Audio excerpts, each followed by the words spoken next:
On est avec Tennis Canada cette semaine avec Valérie Tétrault. Merci Valérie d'être là. On parle Plaisir. d'équité cette semaine, un programme que vous avez lancé.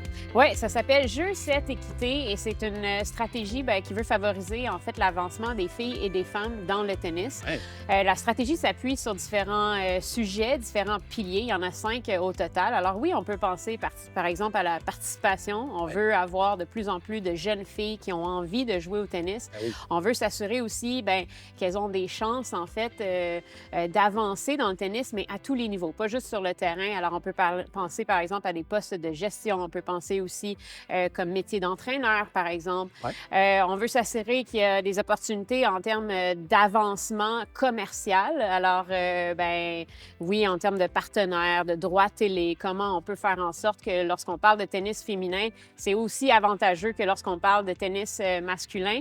Oui. On veut assurer aussi une voix, une visibilité qui est semblable à celle que le tennis masculin a. Ouais. Et ça, ça va avec notre pouvoir peut-être d'influencer certains médias de continuer à couvrir le tennis féminin et regarder déjà sur nos propres plateformes, est-ce qu'on fait bien nos devoirs et est-ce qu'on fait la promotion justement autant des joueuses que des joueurs. Hey, c'est extraordinaire. Donne-moi un petit peu les objectifs dans les prochaines années.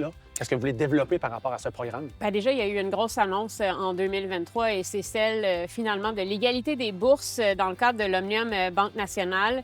Il y avait une grosse différence. Il y a toujours une grosse différence qui s'explique surtout par les droits télé. OK. Alors, le tournoi masculin reçoit à peu près 4 fois plus que le tournoi féminin pour ce qui est des droits télé à l'international. Wow. Tout ça est appelé à changer dans les prochaines années et ça va nous permettre justement de combler l'écart. On en est fiers. On va finalement atteindre l'égalité en 2027. On aura besoin des prochaines années pour combler justement cet écart-là, mais c'est une très bonne nouvelle pour le tennis féminin en général. Effectivement, très bonne nouvelle. Merci beaucoup. Merci à toi.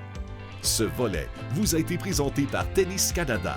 Notre mission, assurer la croissance, la promotion et la visibilité du tennis au Canada.